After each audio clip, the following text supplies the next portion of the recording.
sends us in a really kind of off-the-wall funny question. So okay. And then, like Rusty said, in terms of the co-host thing, it's not so much we're interviewing Natalie Decker. It's that Natalie Decker is a guest on our show, and we want you to participate in the show the same way that we participate in the show, and until we get to the point where we're like directly asking you questions. So you just do whatever you want to do. Okay. Yeah, it's easygoing sort of thing, and we do the live on the YouTube. We've already tweeted it out, and we're live and rolling on the YouTube, and then we'll put it on our podcast afterward, or put it on iTunes and Google, whatever they do, Google Play, and everything else. It'll be on there right after we're done. Awesome. All right. With that, so Sherwin's already given you kind of the rundown here.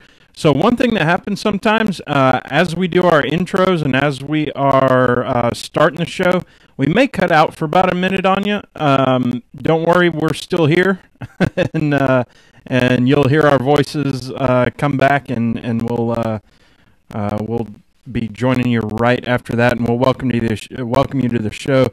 I've got quite a long intro for you, so I'm excited to be able to read that and then talk about what's going on. How's that sound? Okay, yeah. Awesome. All right. Well, with that, let's see. It says scratchy sound. I think everything is on the up and up. That all looks good. That looks good. So hopefully the sound is just a matter of YouTube live stuff, and it'll figure itself out. So. All right, with that, Sherwin, are you ready to roll? Let's do it. Natalie, you ready to go? Yep. All right, we're recording now.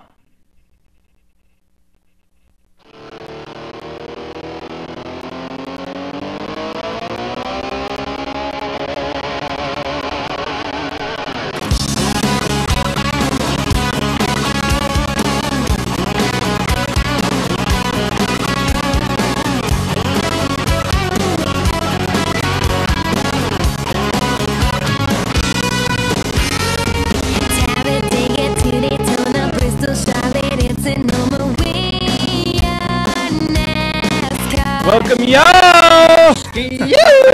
Right?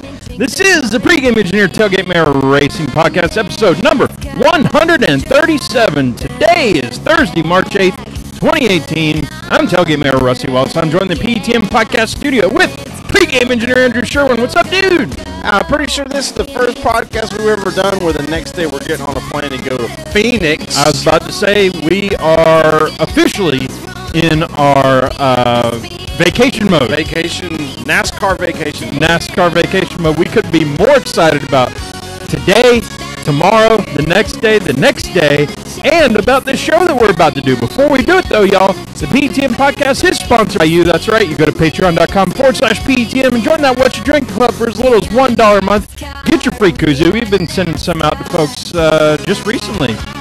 Koozie, stickers, all the rest of it. Best part is, every cent in 2018, we're donating to sponsored drivers, so join the PTM Posse today. Be a part of the sport you love. This week's show is brought to you by our official sponsors at the $5 and up per month level. That's Catherine Giggson, Ashley Stang, Laura Henshaw, Harry Bolzania, Mick Rose, Aaron Bearden, Robert Keplinger, Tony Salt, Colby McClam, Eric Hebner, Ryan Kiefer, Marion Levesque, Patrick Cleary, Jeff Brown, Brandon Crown, Kathleen McDonald, Stacy Wright, Brandon Carl, Billy Workman, Rika Porter, Jumpy Bob, and Les Miller, and welcome to the PTM Posse as an official sponsor, Mr. Jason Rudd.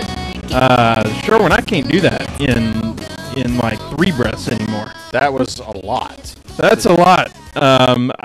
We've considered like, well, should we move that around? Should we do something different with that? But no, I think it's fun just reading that out in the first minute of the show and having fun with people. So thank y'all so much. And we are deep now into some conversations about where that 2017 money goes.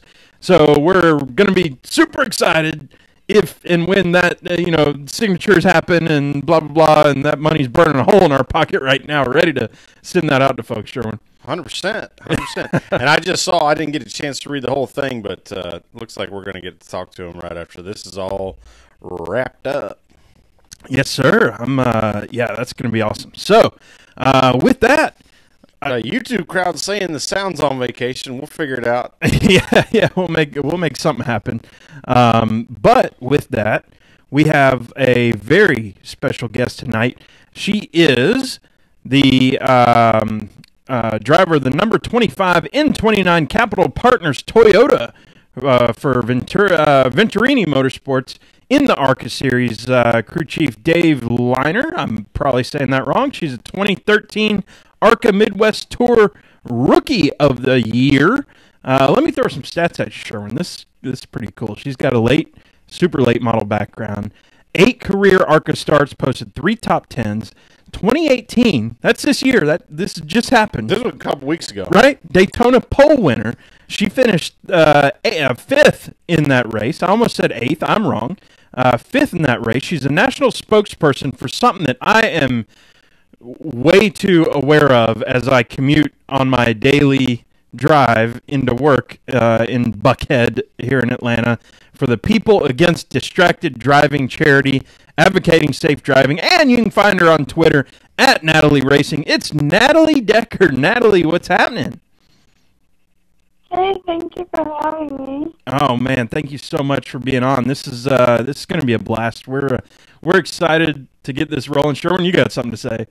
Oh, I'm excited for Natalie to be here. This is really cool. Yeah. So this is a boatload of fun. We've been following you for a while, and it's really cool. We're on this side. We're like, oh my gosh, it's Natalie Decker. This is gonna be so cool. This is gonna be fun. We got to be on our best behavior and stuff. Which we never are. Yeah, that never works. Natalie, we started the show off the same way. Now I know you're 20 years old, right? Yep, I'm 20. So we always start the show with a "What You Drinking" segment. So even if you have a beer in hand, it's probably not best to tell the folks. Just say it's water. But what are you drinking on tonight?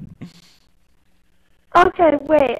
I don't know the exact name. Just wait. Mm-hmm. I don't even know if I can pronounce it. Let me ask someone here. How do you pronounce that? What?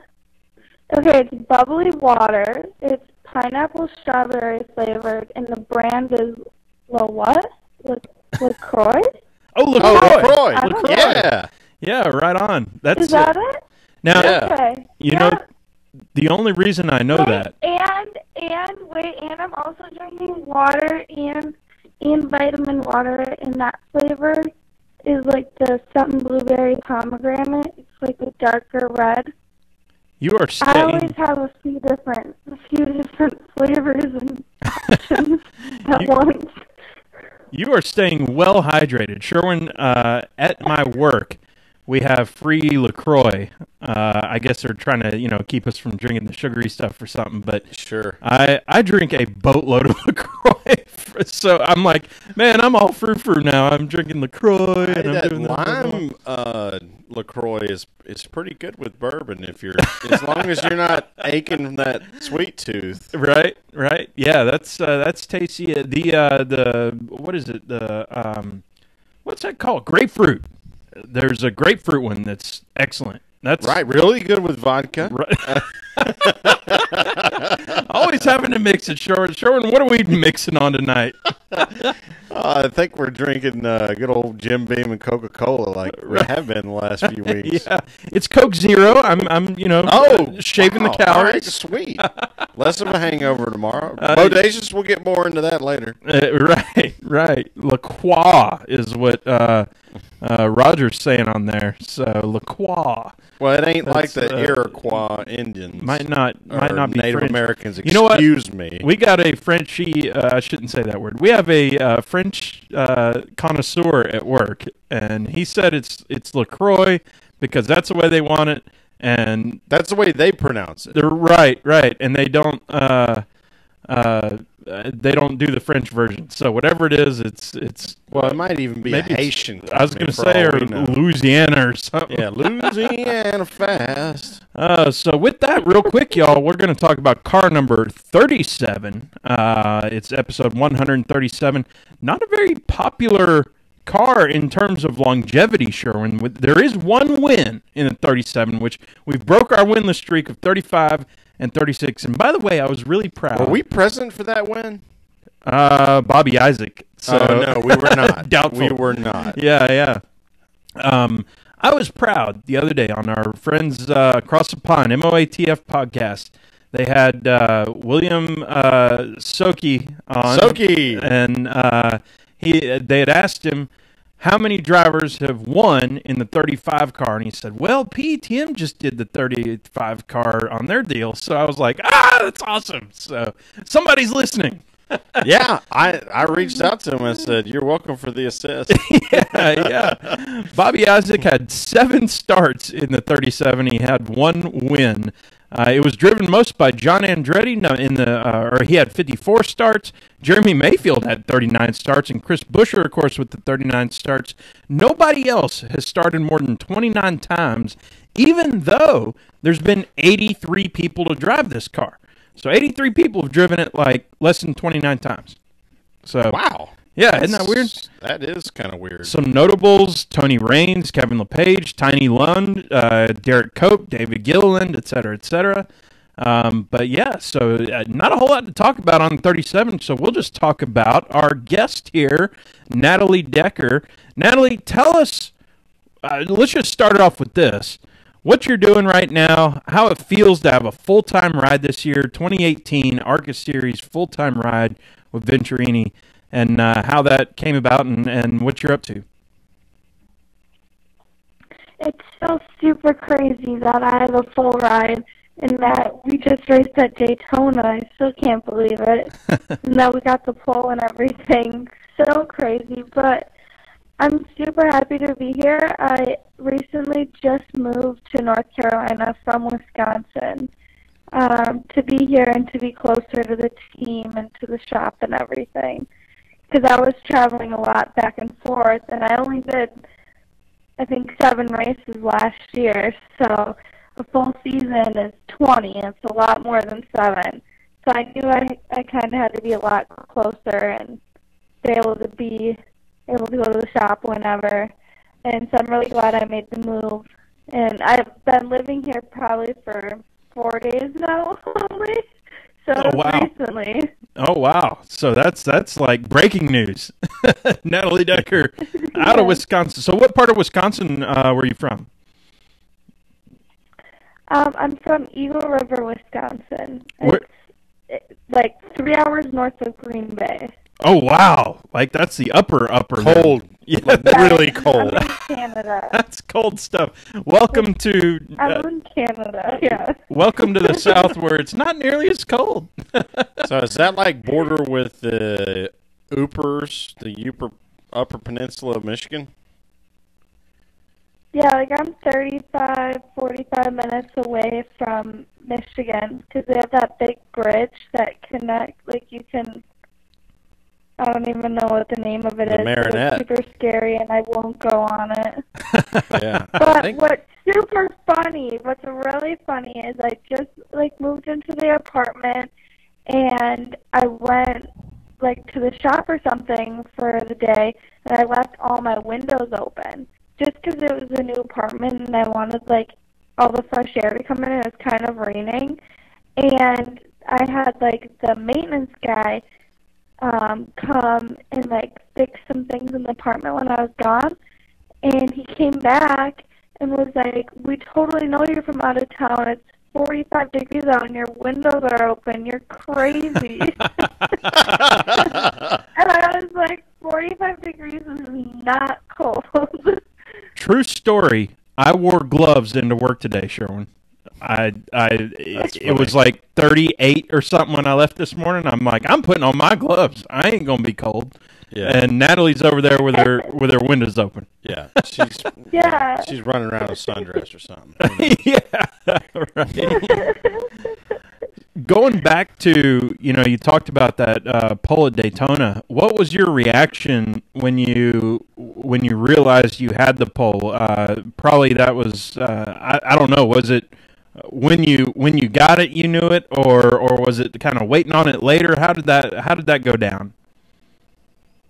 Well, for the first time I got told that I went to like the top of the board, I was in my car, and I had Chase Elliott's spotter, Eddie, I think his name is. Eddie DeHunt? I don't really remember. Eddie DeHunt, yeah. Yeah. I can never pronounce his last name. And so I had him, and it was like my first time having him. He was so wonderful. I think I only had him once this year, and I don't think I'll have him again. But he was great for Daytona. And I came around, and it was the lap before I got to the top of the chart. And he was like, okay, you're second. I think Zane Smith was first, or someone else was first at the time. And he's like, but don't worry, it's going to change this next lap. And, I'm like focusing so hard, not barely probably listening. And then we come around, and he's like, all right, you're at the top. He's like, you're on the pole right now. And I, was super excited because, that was the last lap I came in. And everyone was giving me hugs, but it wasn't over yet. There was still, 2 more groups that had to go out and qualify. So I was so nervous. I was like, oh my gosh, I'm going to lose it. Someone is going to beat me. and then no one did. So, we all celebrated, and I was super excited about it. And, I went to the big lane to take a picture with General Tire and everything. And then went to the media center, but it never really, hit me until, I went home. I never even after the race. I, let everyone do the green flag, and it still, nothing felt real until, I went home and, did a bunch of interviews about it, got to look back on my social media to see it all. Then it, really all felt real and really all sunk in then. That's so cool. So what is it like taking the green flag from that front row at Daytona? I mean, you got to be in I don't know, business mode, but there's also got to be that sort of in the back of the head. How far forward in the head was it that, oh my gosh, there's a green flag at Daytona? I was so nervous before the race, but everyone was super good. My crew chief, you did pronounce his name right, Dave Liner. That is my crew chief, and he's so good. He's so calm, so it kept me calm, because he's always calm. He never, ever seems like anything's going wrong. Something could be going so wrong, and he sounds like everything's great. So, he's so calm, he kept me calm, and my spotter just talked me through the whole thing, even though, it wasn't easy, but, all I had to do was not miss a shift. So, he was just make this the best start of your life right now. And so we did, and it was cool leading everyone to the green. You can't really see the start, there's where you, the start box, and when they wave the green flag and stuff coming off of 4, you couldn't really see where that is or anything, so I just fully had to trust my spotter and listen to him. But he was so good. I trusted him the whole race. He was awesome. That's fantastic. So 2018, your first season with a full-time ride, and going through, to every track and everything. What's that like right now? What's the difference between what you were doing and what's now? Is it crazy? Is it, every second of every day you're on, you have to be going nuts, or is it just sort of an extension of what you've been doing? It's different and very exciting because, I don't have to, last year I signed with them training for 3 races, and then it turned into 4, then it turned into 6, and then 7. So this year it's like I have a full season. You know, there's not that, like, waiting to know if you're going to have another race or, you know, you have the full season to work with your crew chief and the team, and I know, like, that I'm going to be in the 25 car the whole season and have the same crew chief, same team, and everything. So that's a lot different from last year, and it feels good to know that I'm going to be racing a full season. That's fantastic. So, what are your goals with this season? Now that you're, full-time ride, what are you looking to try to do by the end of it? There's definitely going to be different goals at every track we go to, but the big two goals that I have right now is get Rookie of the Year and then run top fives. Run top fives, Rookie of the Year. That's those are awesome goals. Sure, was aggressive. I like it. It's good. Yeah. I mean, yeah, those are big goals. So I'm going to move on to the fun questions. Maybe the stuff you haven't been asked as much. What's your favorite track? Ooh, okay. Ooh, my favorite track. Yeah. Well, that's a hard question. I've been to a lot of race tracks. Yeah. My favorite one would have to be, I have the most wins there, so that has to be my favorite. And it's a super late model track where I race the super late, and it's back home in Wisconsin. It's called Skate Park Speedway. And the Wimmers own it. Scott Wimmer. oh, yeah. His family, I think, on that track, yep. So that is definitely my favorite, or at the top of my list. I hated it when I first started racing there, not going to lie. It was really hard. And then a couple years later, we started winning there, and I loved it. That's perfect. Tell us about that track. What's the surface? What's the banking? What makes it somewhere where Natalie Decker goes and wins all the time? I'm pretty sure the racetrack could fit in my apartment, and there's grass growing on it, so it's really rough. There's bumps everywhere.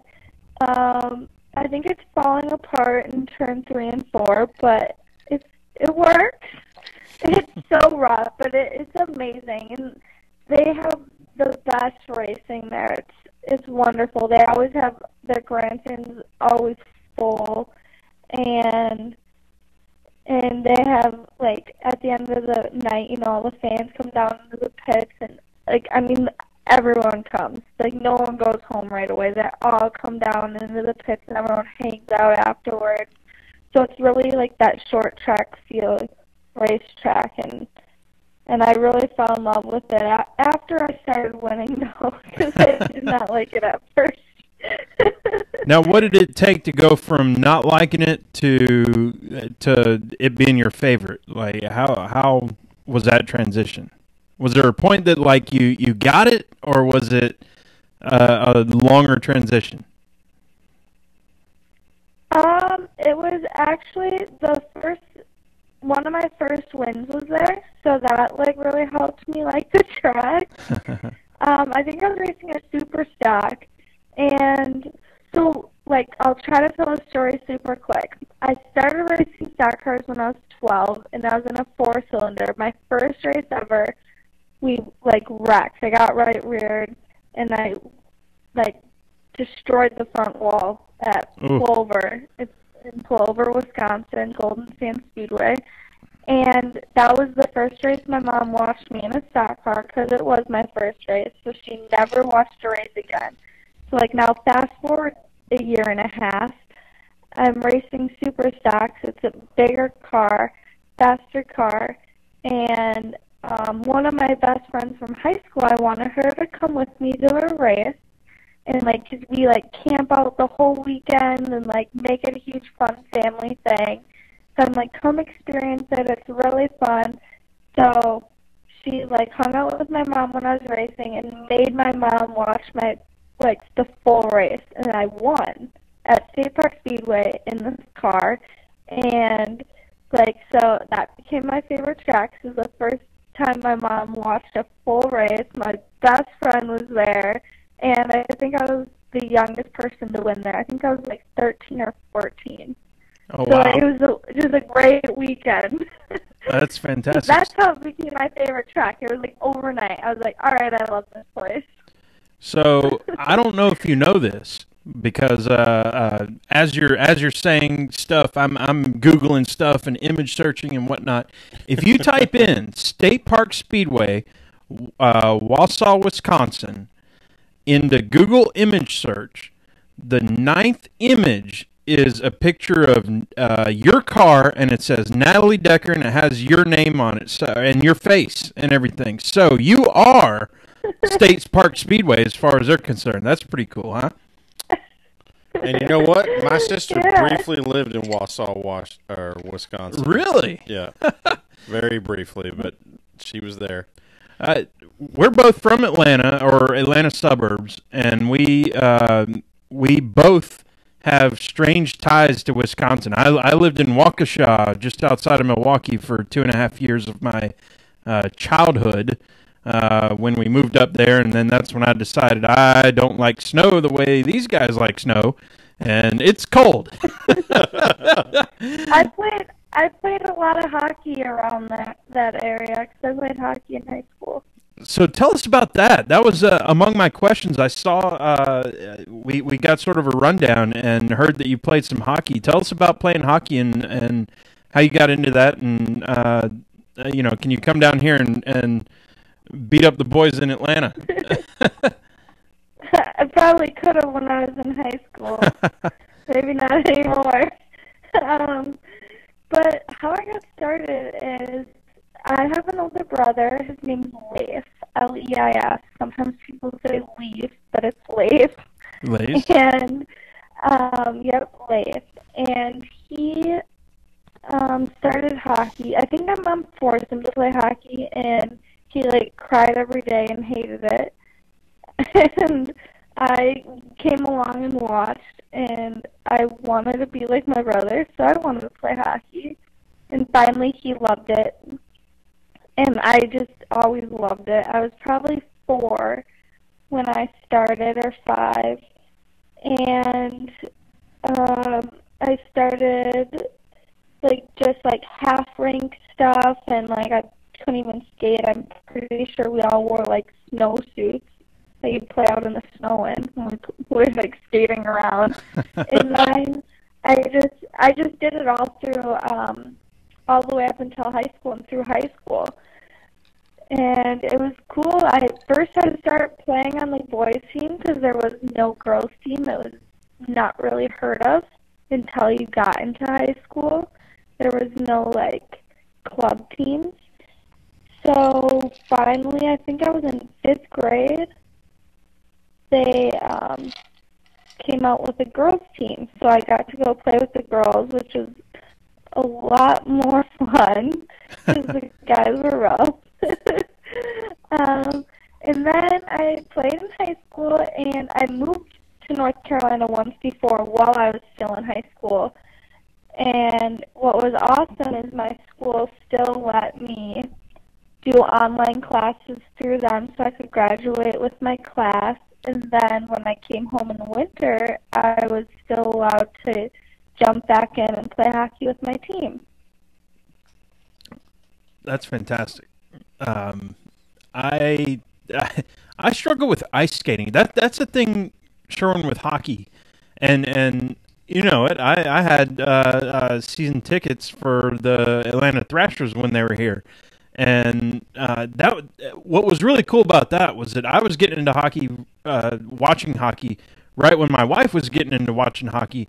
So it was one of those sports that me and her at the same time started growing up, quote unquote, but watching at the same time. So we had the same level of understanding of the game. So it was really fun to go watch the games, and we'd both be confused at the same time, but also be happy at the same time. We knew, it was cool that way. But I always thought, man, playing hockey, first you have to learn how to ice skate, and then you have to learn how to ice skate backwards.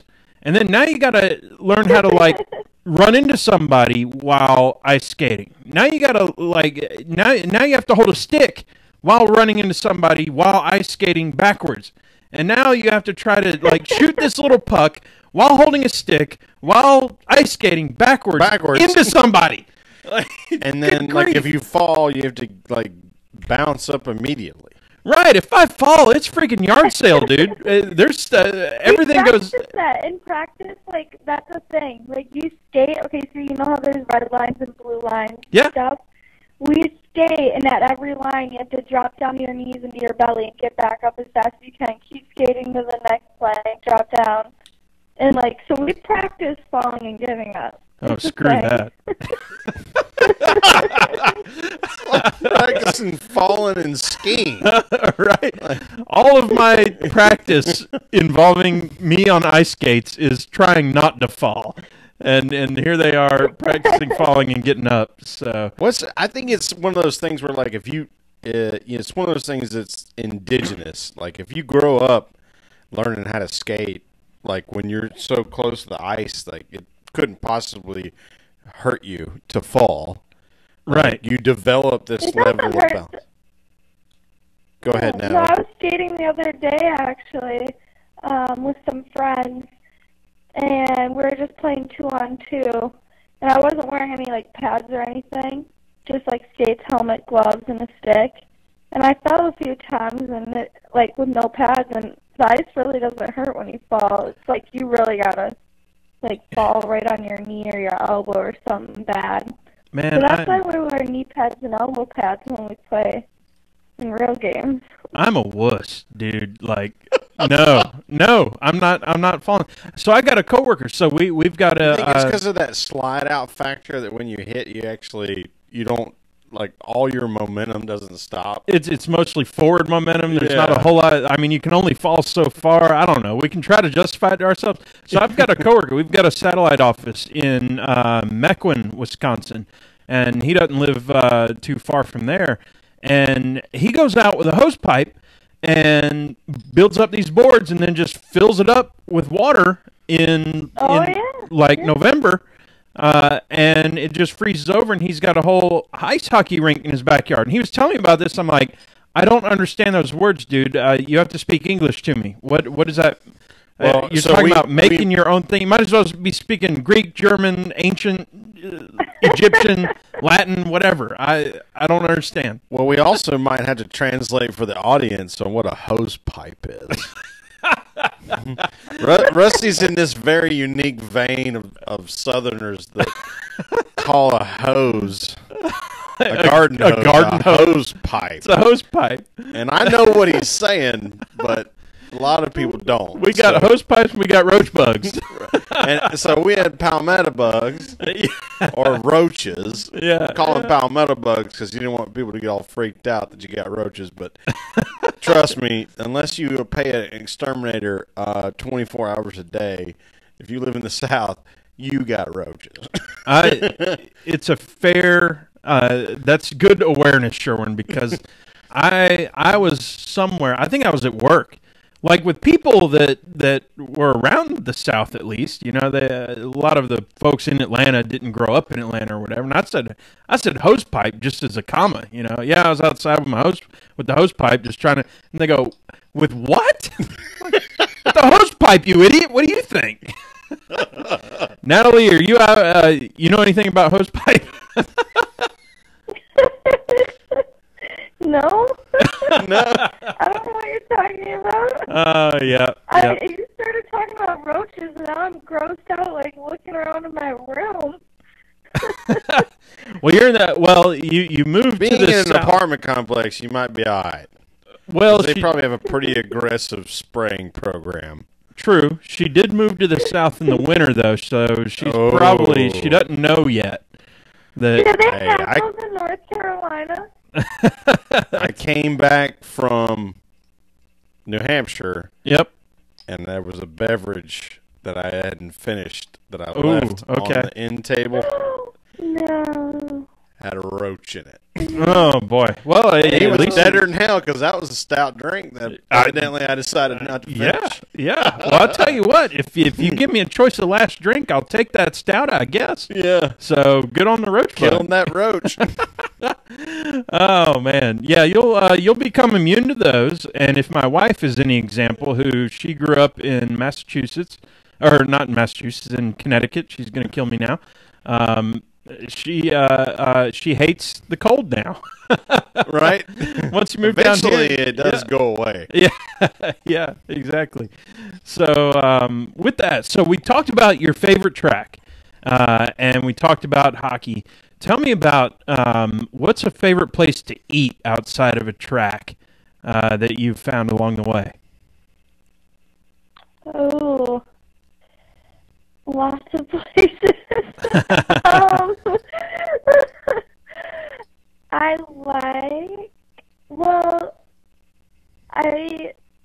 travel a lot, so I've seen Cookout a lot. Mm-hmm. But since I moved here, I ate it like 3 times. I love Cookout.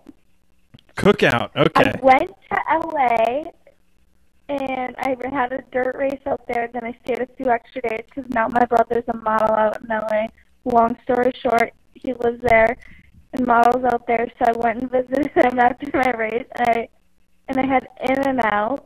OMG, best thing ever. But then I was in Minnesota at my boyfriend's house, or at his parents' house, and his stepmom said Freddy's, or I think that's what it's called.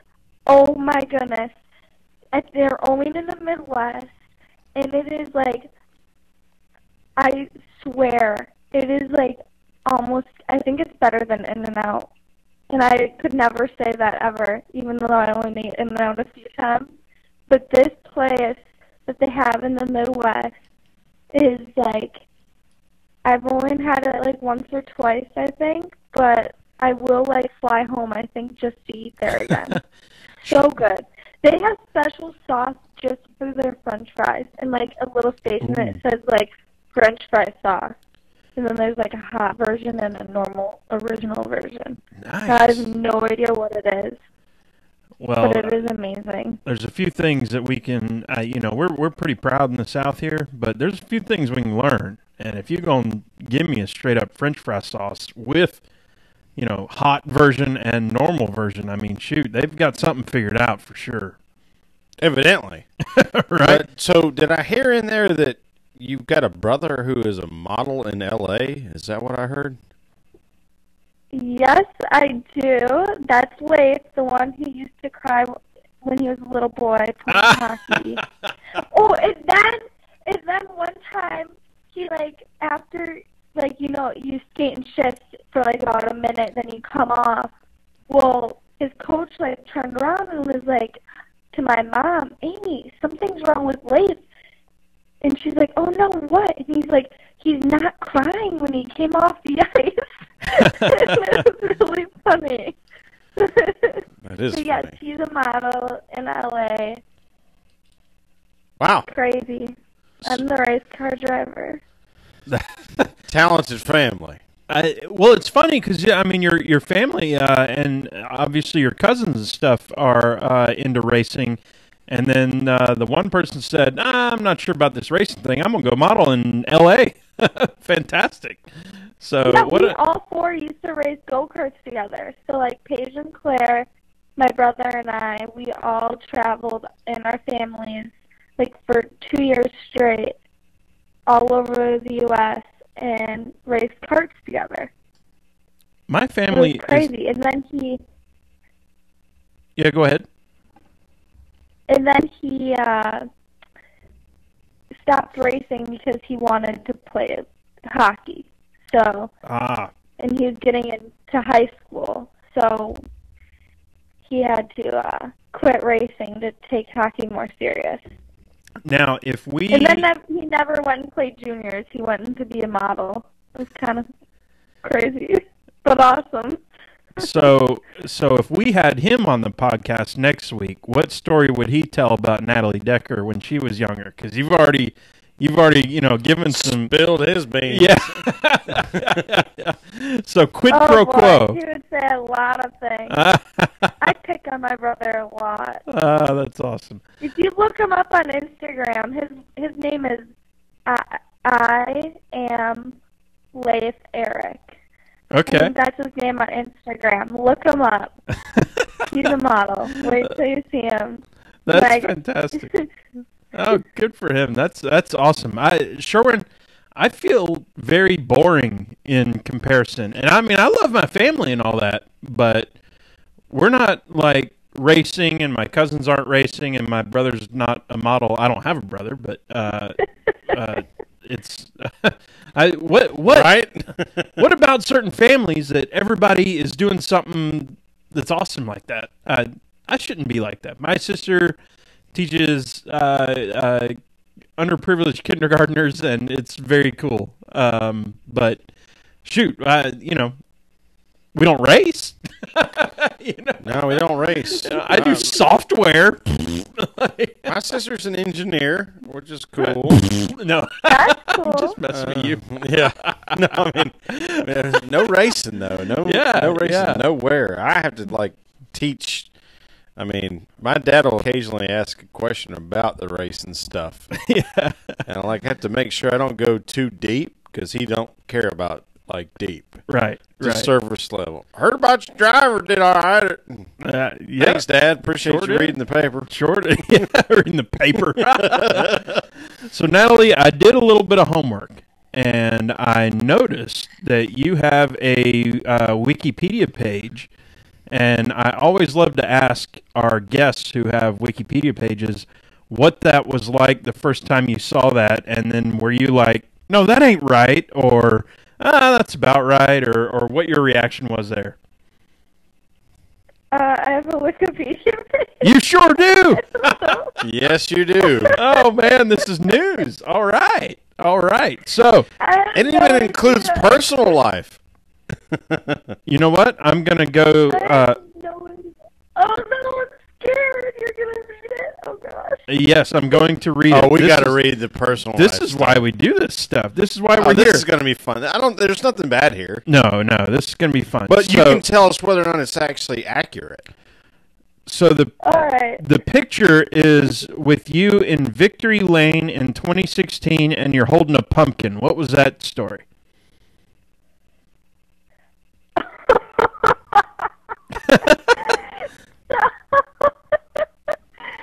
Okay, so long story short, I had a crew chief for a few years, and then we both went our separate ways. So halfway through a season, he quit and went and did his thing, and then I had to find a ride. So my dad, a big race team, Mason Motorsports, is a big team up in the Midwest. So we bought a few races with them, and that was a fall race. And I think I got third or second or something. And so, yeah, I think I got second. So the winner and second and third all go in victory lane together. And the track owner, who is really good friends with the team I was racing for, is super crazy fun. But I think he sold out that night and sold all his food and beer and drinks, everything. He was such a good night. He was so happy, and I think he was happy that I got second. And he was throwing straw, because it was Halloween, and straw from a farm and stuff. They had decorated it was Halloween. He was throwing it all over my car, and he's like, I'm so sad I don't have a second place trophy for you or something. So he gave me a pumpkin to hold because I got second. Oh, that's awesome. That is I'm holding awesome. the pumpkin. The second So that place was my pumpkin. trophy, and I kept it as long as I could, and I kept it on my front porch in Wisconsin, and it died, and I kept it there until I think animals ate it because I was so proud of it.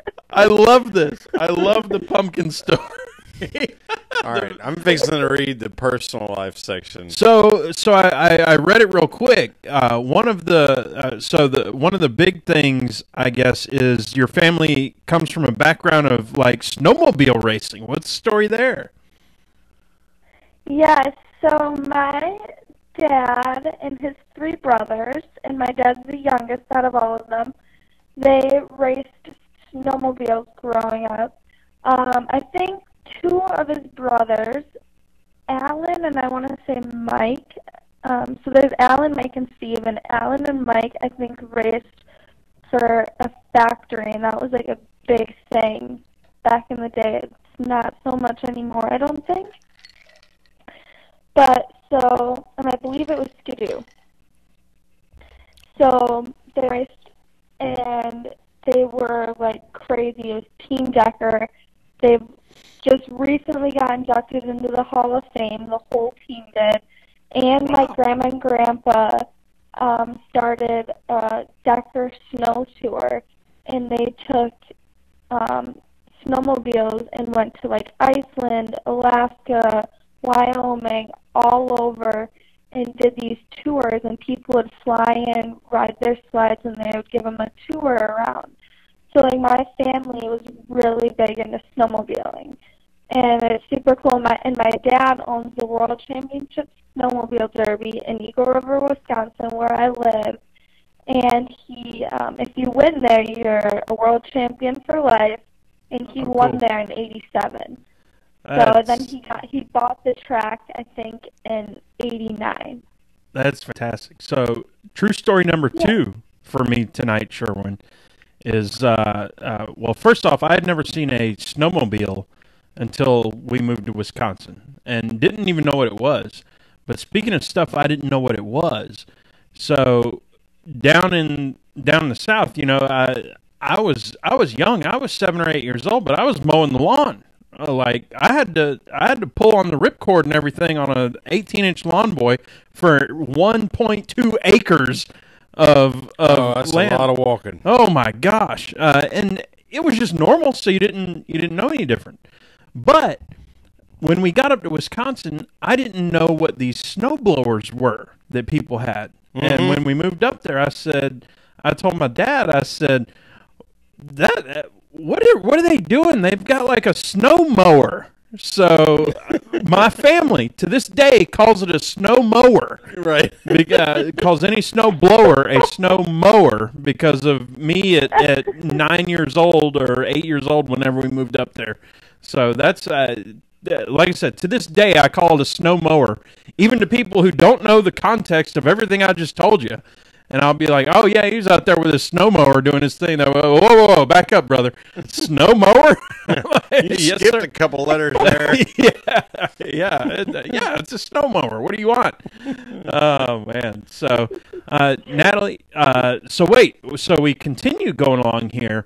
The Deckers also race snowmobiles alongside Danica Patrick's family. And your aunt evidently introduced Danica Patrick's parents. Tell us about that. Yeah, so my aunt actually raced snowmobiles too, and she was married to Mike. That's how she's my aunt. So my Uncle Mike and her were married, and they're not anymore, but I kept Auntie Sue because we love her so much, and she comes with me to all my races now and everything. She's amazing. And she raced, and Danica's mom was on her team, and like, I think she I don't know exactly what she did. I think maybe stuff with carbides. I really don't know. I don't know much about sleds anyways, so I'm just guessing. But then my dad raced against TJ Patrick, Danica's dad, and they were all friends. And so my aunt set up Danica's parents on a date. So Danica's parents got set up on a date by my aunt, and then Danica's middle name is Sue, after my Aunt Sue. Oh, wow. That's pretty cool. That's super. I just got goosebumps, Sherwin. I know it happens like twice an episode. Well, you were talking about sleds. You know what? And I'm looking at my forearm. I'm sunburnt as hell from Atlanta. It's starting to peel. Like, it finally started doing the peel. I was like, I got goosebumps. I'm like, I've got more than goosebumps there. Anyway, so my first time on a sled was in 2004. Yeah, 2004, and I was scared to death of it. Right, and I tipped it over. It's like a motorcycle without wheels. This is a devil. I was always scared of motorcycles, and I just started getting into horses too.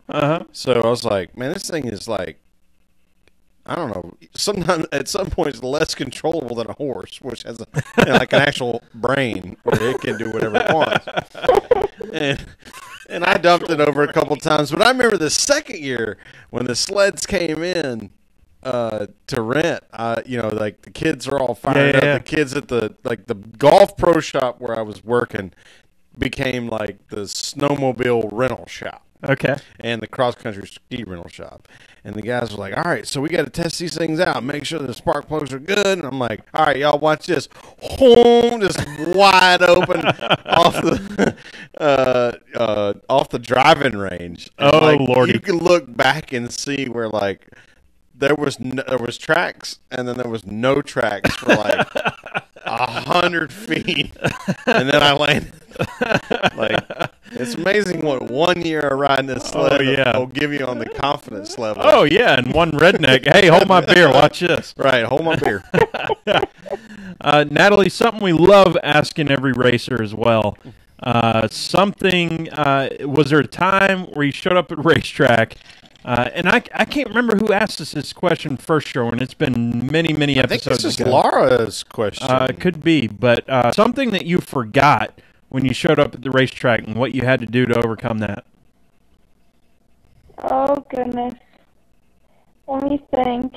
We've had drivers tell us, like, helmets, and we had... Jeff Gluck forgot pants. Yeah, pants. I forgot my shoes once. Shoes. That could be problematic. Yeah. So, did you have to borrow some from somebody? Actually, my grandparents, I think, had to bring them. Whatever I forgot, it was like shoes or gloves or there was something like for my hands or my feet. Maybe it was my earbuds. I don't remember. But my grandparents come and watch all my races. Yep. And they were driving through, so we had them stop at my house and pick it up and bring it to me. So I think it was my shoes. So I think I just kept my tennis shoes on, and then when they got there, I put my race shoes on. Well, I don't think anyone really even noticed.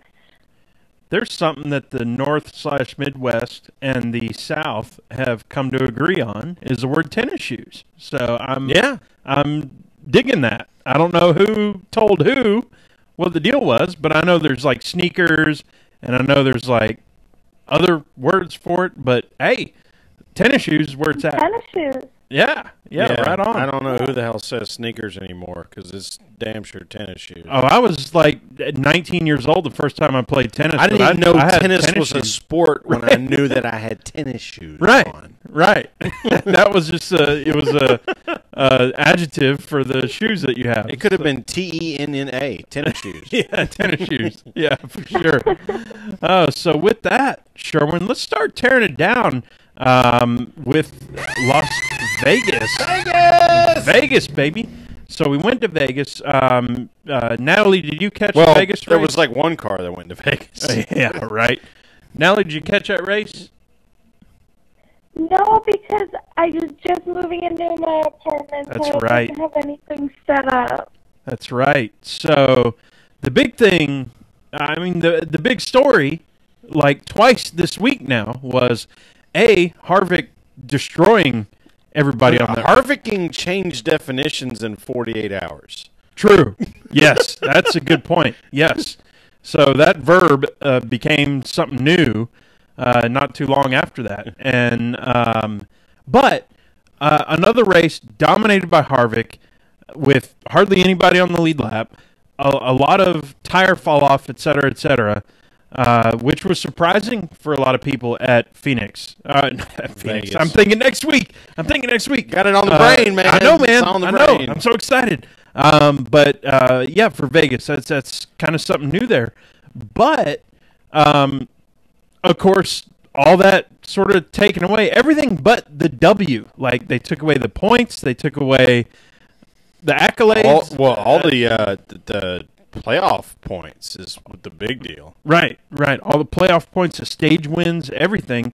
They've taken it away because of this whole roof deal for Harvick. And so, I don't know. Sherwin, what's the deal? Well, apparently it's very well described in the rule book that if you monkey around with the transition from the roof sheet metal to the rear window glass, and it's the same thing on the front, but if you mess around with that, they're going to be pretty vigilante. So I think it was Gluck that first posted, I don't know first, but he posted something that became popular, and all he said, it was interesting, because all he said was, that was the whole tweet. I think it might have been, Was that he posted a Reddit link or whatever? Maybe so, and he was like, and all it was a picture of Harvick's car. It was like a snapshot of him going really fast, and the whole rear end was just caved in. Oh, yeah. Yeah, so that was the Reddit thing that went wild and wonky right after the race. Mm-hmm. And the whole conversation around that was, remember how a few years ago at the Masters when somebody called in and said Tiger didn't replace his ball in the right spot? Right. Like this whole, HT television is so vivid that, fans can see stuff and they're, tweeting it. Mm-hmm. So NASCAR Reddit went absolutely bananas because somebody caught a picture of that. Yeah. And then it was 18 hours of people we don't like in the media world, and I'm not going to mention his name, talking about how, this could have been photoshopped. Oh, Lord. And so, it took an extra 24 hours for NASCAR to finally, yesterday, say what they were going to say about it. Right. But, I evidently, very unceremoniously in the rule book, it says, if you monkey with this transition, it's going to be bad. Right. I think you posted something great on the Twitter just saying, hey, when we say cheater in NASCAR, it's almost a term of endearment. Oh, absolutely. And they were, like you said, monkeying around with something they probably shouldn't have monkeyed around with. They monkeyed around in a space that wasn't super gray. It was mostly black. Right. Yeah, it's straight up black and white. Natalie, what's been your experience with in the series that you're running with folks bending the rules, we'll say? With the ARCA Series that I'm running in right now, when my car goes through tech, I don't really like to go with it. At Daytona, my car was in tech, and it was in there for a long time. My crew chief was too. And I went in to say hi, and then I was like, yeah, there seems like there's a lot of just tension in that whole building all the time. So I was like, I'm just going to go back to the hauler. So I tried to stay away. But with my super late, it's really funny in short track racing. I went through tech with my crew chief there, and because we have to be with the car and sit in the car while it rolls over the scales and everything. And my crew chief back at home, Kyle Wolosik is his name, and he also spots for me for the short tracks in the ARCA Series. And he's funny to listen to when we go through tech. So I like going and listening to that. But I only went for Daytona. I only went through and just said hi to my crew chief and then went back to the hauler.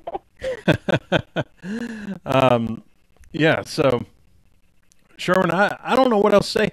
So there was 9 cars on the lead lap at the end of the race.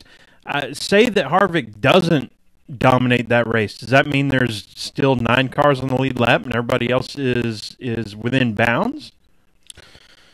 Or did he set a pace that required everybody else to? I think he set a pace that, like, so if you removed him from that equation, I think you're looking at 11 cars on the lead lap, Right. Because I mean, the second place car was, I think, 3.5 seconds behind. that's within a standard deviation. Yeah, I mean, it's real. I mean, it's not like, I mean, he ran away with it in terms of laps led and most fast laps. Like, he ran 64 most fast laps. That is rare. That's strong. Holy crap. Yeah. Wow. Like, you don't see that much. You saw that. So we saw that in a very unique perspective. We saw that when Casey Kane blew up his transmission at Pocono 2012 from the second row, and he went in, and they changed the transmission. He came out 50 laps later, and he ran 65 of the next. But he didn't have any reason to be racing anybody. Right. So very unique for the leader of the race to run that many of the fastest laps. They obviously had something. They obviously were gaining an advantage. How much of an advantage, we don't know. NASCAR decided it was pretty significant. I think if they don't mess with the car, Harvick runs away with that race anyway. Yeah, I agree. So that's the weird part about that. But like you said before, they're pushing the envelope. So hey, you know when the best time to get caught cheating is? Right out the second week in March. Yeah. Or the first week in March. Yeah. After you just got not caught for cheating and win what you're allowed to do and what you're not allowed to do. Yeah, win the week before. Here's my question. So Vegas, the Cup race was universally, I would say, panned as not a very good race, and it was only 36% on Gluck's poll. And it was I only compare 31 on mine. And compare that to Atlanta, which had a pretty decent, like, it was 65. 65, yes. What, 65-35 or something along those lines? Yeah, that it was a good race. Now, we went to Atlanta. We didn't go to Vegas. I imagine if I went to Vegas, there were other storylines I might have watched.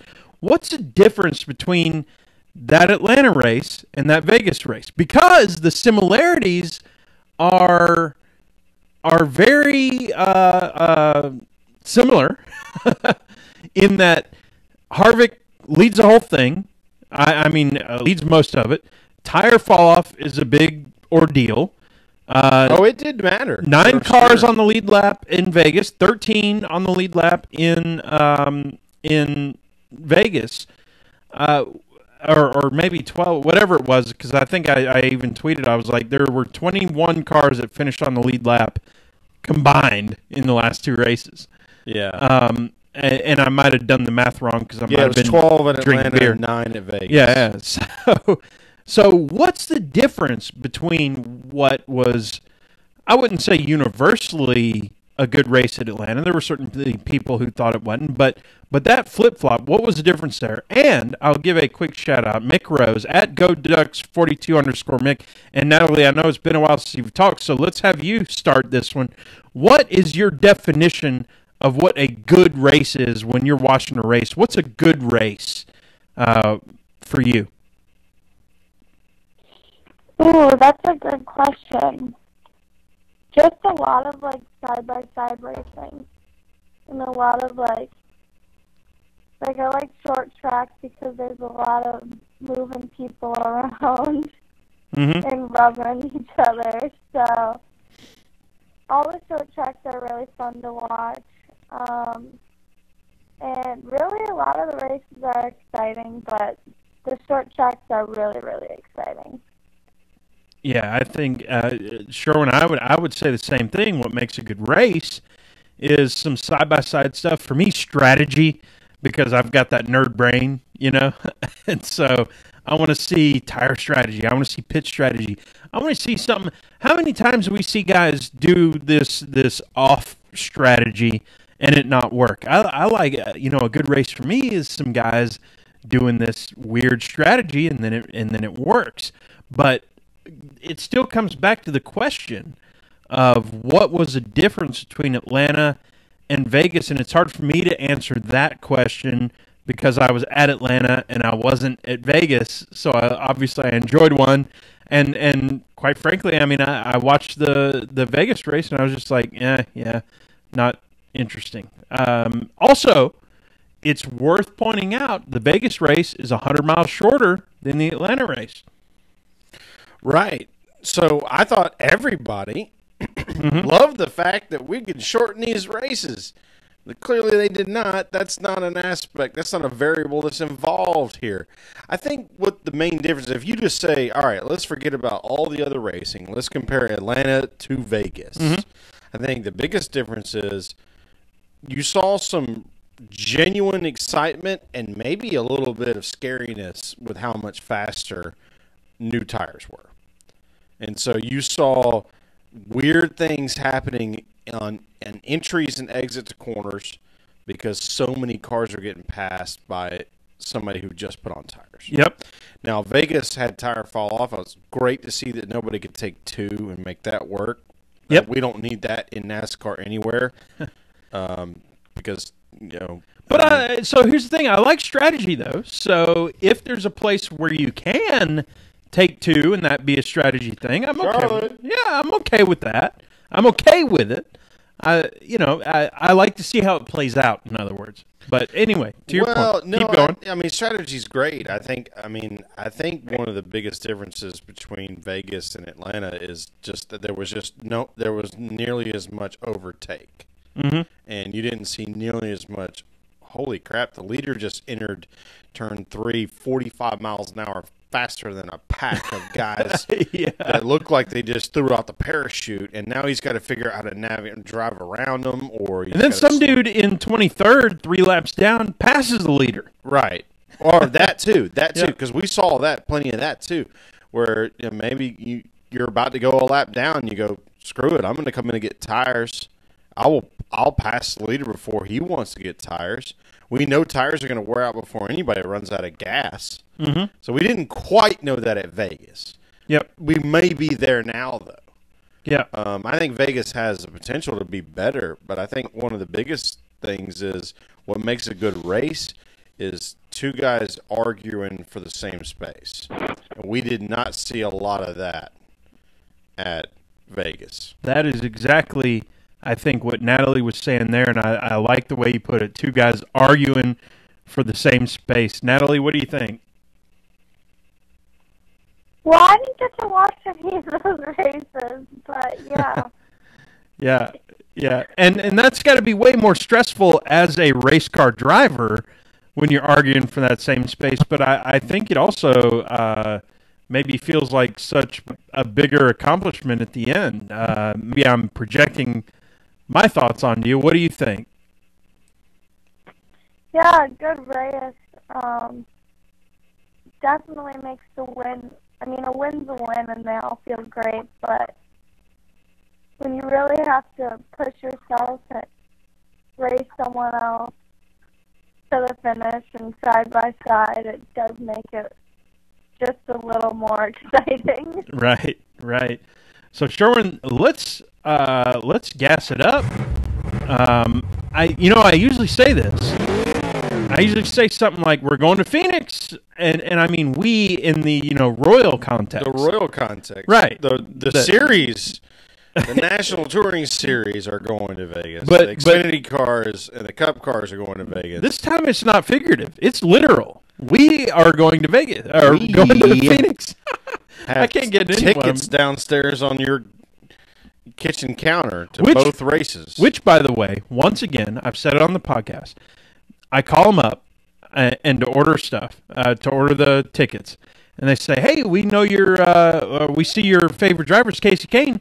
Do you want us to print Casey Kane's picture on the front of the tickets? I'm like, hell yes. Right, why not?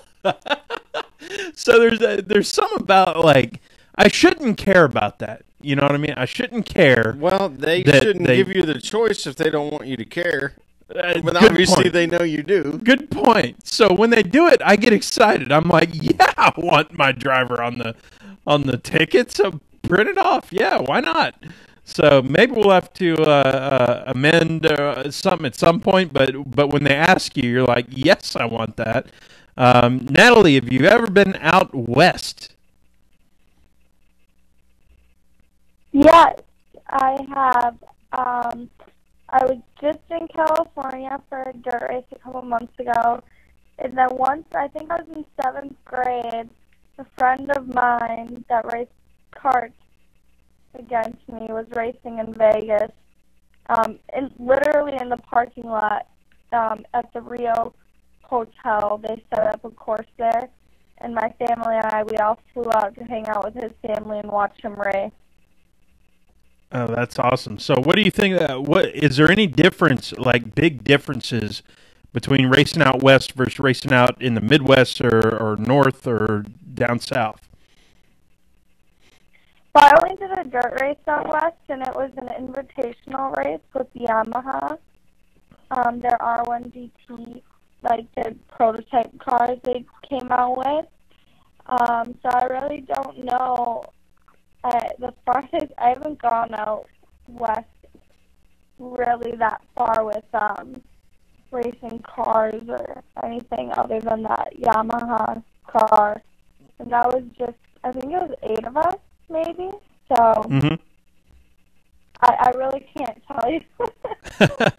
Well, the PTM Podcast Boys, we're going to be posting up at the Travelers Inn in Phoenix. Woo-woo! So if anybody is near the Travelers Inn Phoenix, I don't even know where it is. We're like taking Lyft. I think it's west of the city, about halfway between the airport and the racetrack. So whatever is the local watering hole. Oh, I saw there was places to go water hole. Well, that was why I chose that exact spot too. Walking distance. There were places closer to the track, but we're a little less drinky. Right. But the place we're staying at is a little more seedy, but has walking, like this is our kind of place, dude. Yeah. This is what we do. So with that, it is time for picks. I didn't load up the audio this time for picks, so sorry. But we got No Dale Jr. this week. I know. It's lost in my the thing. I know. I was trying to think ahead. Start your engines. Well done. Good job. So we got to do picks for Phoenix. Let's let our guest go first and tell us, Natalie, who you're going to pick to win the Phoenix Cup race. I'll pick Martin Truex, so I got to stick with him. Great pick. Yeah, I mean on this length of track and on this sort of deal, and it's his time. It's Toyota's time. I like that pick. Sherwin. Oh boy, you know what? As much as I want to say, I mean, we know this is Harvick's track, right? He's won 8 times, right? As well as his teammate has been running, I want to give a shout out to Clint. I'm going to say Clint Boyer in the 14 car. There you go. I'm doing something similar that you just did, which is I think the Harvick momentum is insane right now, but in the last, like you said, 48 hours, that kind of got the parachute, the anchor, the brakes. Oh, yeah. Everything kind of hit right now. Parachute. But guess who has been the bridesmaid in the last, but not the bride, in the last 2 races is Brad Keselowski. Oh, good call. And so I think Brad Keselowski. Ford's running good. Oh, Ford's running good, and he, I think, has the momentum now. I shouldn't even call it like a sneaky thing, but I mean he's sniffing. No, he's been running there. Really good. Yeah. So he's right there, ready to go. So with those picks and with us going to Phoenix, obviously you're going to get a lot of content from us. We're excited to bring that to you. Periscope's going to be on fire this weekend. Yes, sir. So we've got 2 off the wall questions. Bodacious at Bodacious Beer sent us one. Sherwin, give us the context here. What's the story? So our buddy Bodacious, been a great interactor on the Twitter space. Lives up in Wisconsin. There you go. Over near La Crosse, I believe. Went to a bottle swap event. I think it was Sunday, which is maybe a bad choice. Got to work the next you day. work one Monday through Friday. Yeah. And got absolutely hammered. But was in bad shape for like Monday and Tuesday, and then like barely even wanted to talk to anybody on Wednesday. Oh God. So he's like, how do y'all, we know y'all are, what did he say? He said, you guys are purveyors of the drinking society. How do you prevent yourself from being completely wrecked the next day? And so what I would say is, like, first of all, you got to know your limits. Like, True. You got to understand what you're capable of. We're mid-30s now. And he's older than we are by a few years. Well, shoot. I was about to say you got to understand what your boundaries are, what your capabilities are. If you don't understand what your capabilities are, you're bound to make a mistake. Mm-hmm. And the other thing is, always be hydrated. Always be hydrated. Get your hydration in. Start. Get that Natalie Decker LaCroix vitamin water. Absolutely. And what was the other thing you're drinking on there, Natalie? And I'm drinking water, vitamin water, and then that pineapple. Yeah, LaCroix. the LaCroix deal. Yeah, absolutely. Stay hydrated on non-sugar beverages. When you're drinking your beverages, if it's beer, the higher the alcohol content, the more the sugar, which means the more water you should add back in as you go. Right. Now, let's say you've, okay, I agree with all that, but now you're at that point the next day. You're already wrecked. Yeah, you didn't do all that.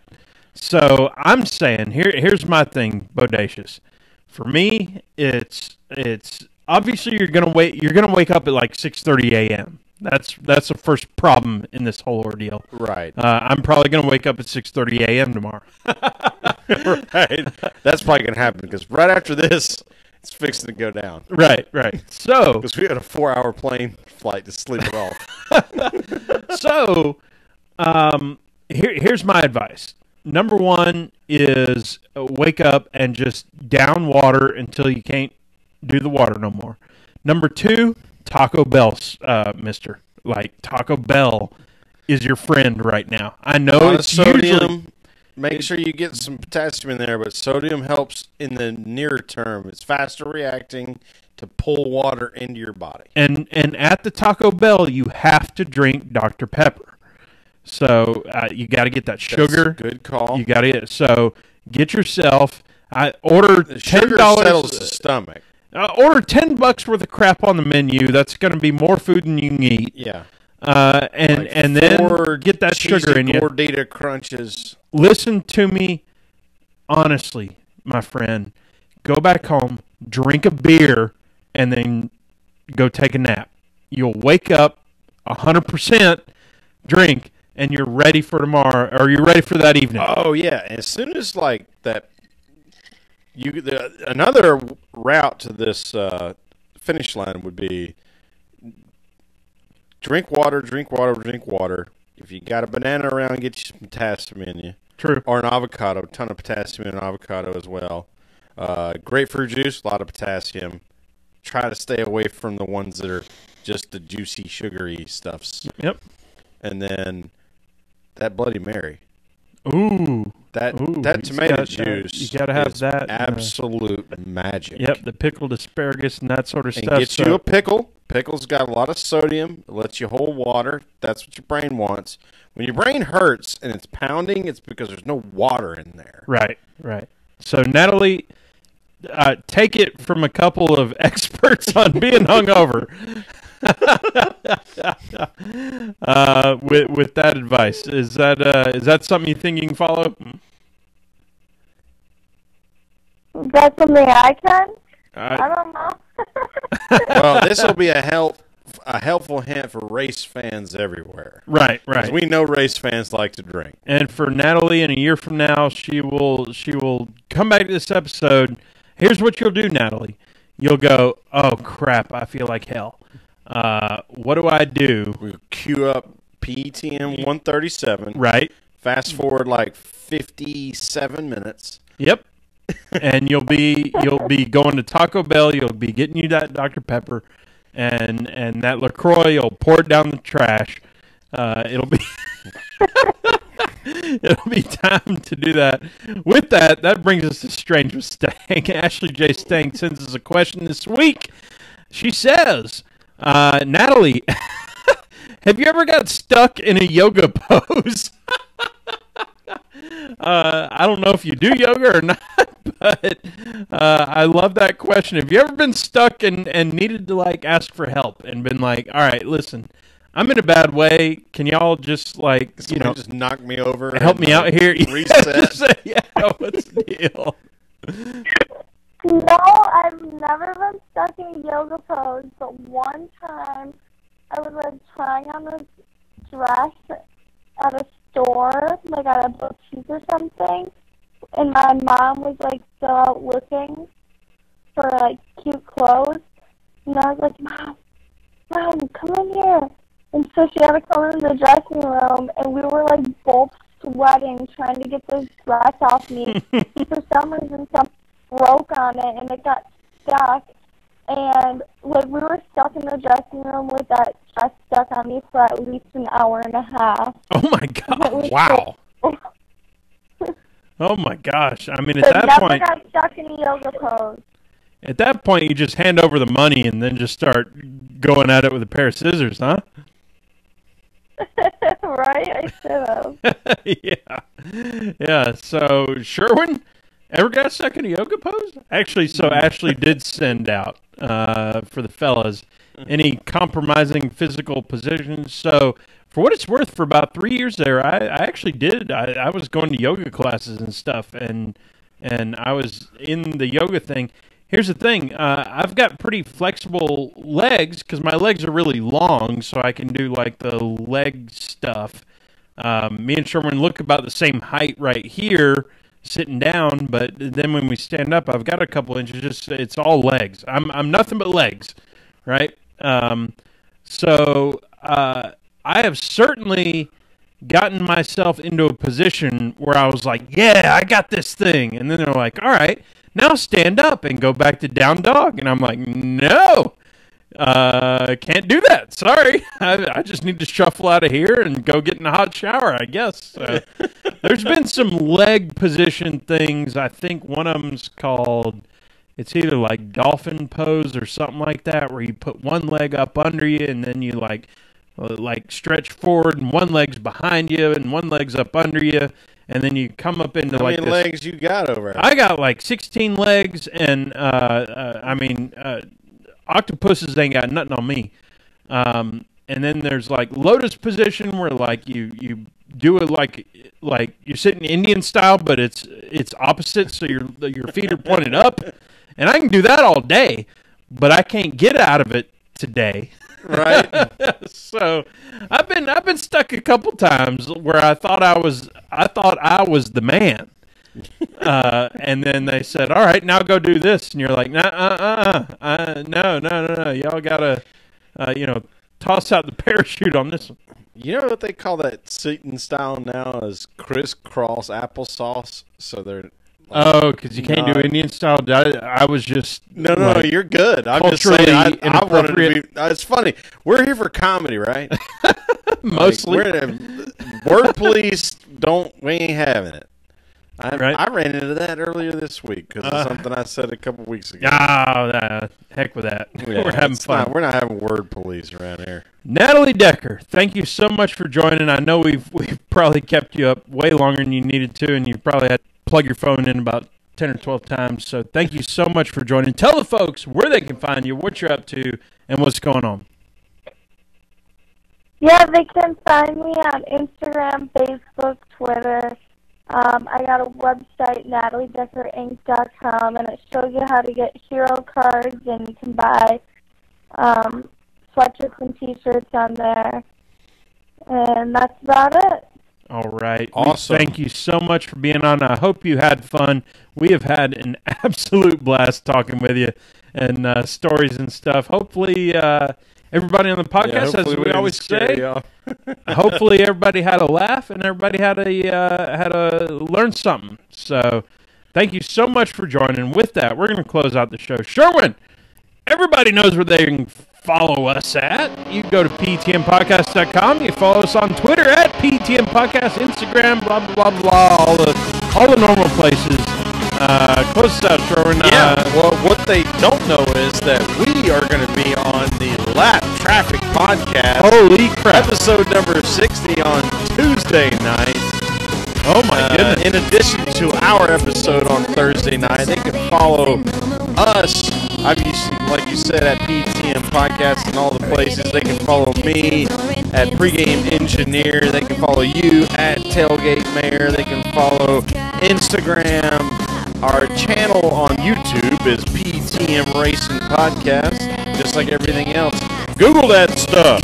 All right, we'll talk to y'all next week. And if you're going to Phoenix, or if you want to see us at Phoenix, hey, just give us a follow or whatever, and we'll definitely be talking to y'all soon. Thank you for joining. Talk to you later.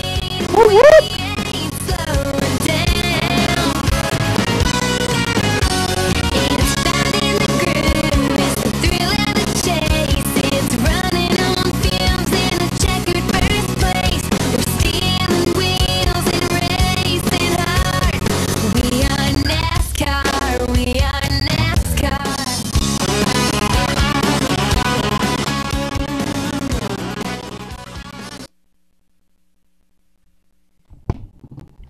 Natalie, you still there? Is she still there? Did she hang up? She might have hung up. It's okay. Let's see. Oh, she hung up. It's okay. We kind of said bye, but we didn't. We forgot to warn her that. Yeah. It's all good. Yep. It's all good. We will thank her in droves. Y'all, this was fantastic. That was so much fun. We got to hear some stuff that hopefully Natalie enjoyed it, in that, like, we always try to futzing around with your microphone, which is... Oh, yeah. Sorry, I took it down too early. I knew we should be talking more, because you get to play around with your thing, and we got our YouTube guests, so... That's right. Let me stop flummoxing around with flummoxing? I love how we avoid the words that we normally use together. But oh, well, yeah, we're still too close to the broadcast for me to start breaking out the cuss words with you. Yeah, it's all those good.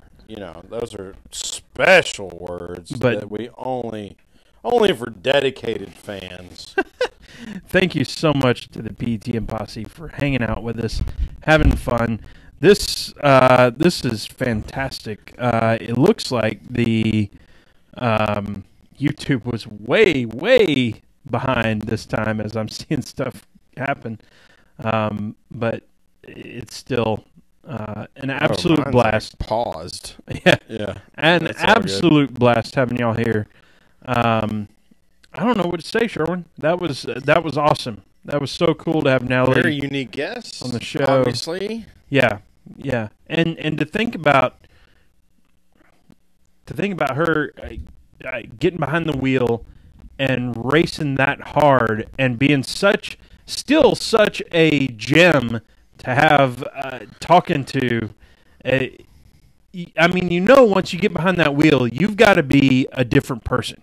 You got to be somebody who is willing to. Oh, I guarantee you, she's a bump and bang and freaking assassin. Once that's what I'm saying. In the driver's seat, and so cool to me to have somebody on who's doing that. So anyway, with that, y'all, we're going to shut this thing down. We've got some folks to talk to coming up. We've actually got a conference call coming up to talk about some sponsorship stuff. Oh, that's right. We got somebody to call. We have a phone number, too. Yeah, we sure do. So, with that, y'all. To go... Urinate. What do Russian racehorses do? Yep. And we'll talk to y'all very soon. Thank you for joining, and follow us. You're going to see all kinds of content from Phoenix. It's going to be cool. We're leaving at like 1 o'clock tomorrow. It'll be awesome. Yeah, it's going to be great. Peace out, y'all. Be hammered in the airport before we even get on the plane. Thank you for joining. Oh, by the way, I've got like 4 free drinks on Delta, like through traveling Boom, so much. shakalaka. Booyah!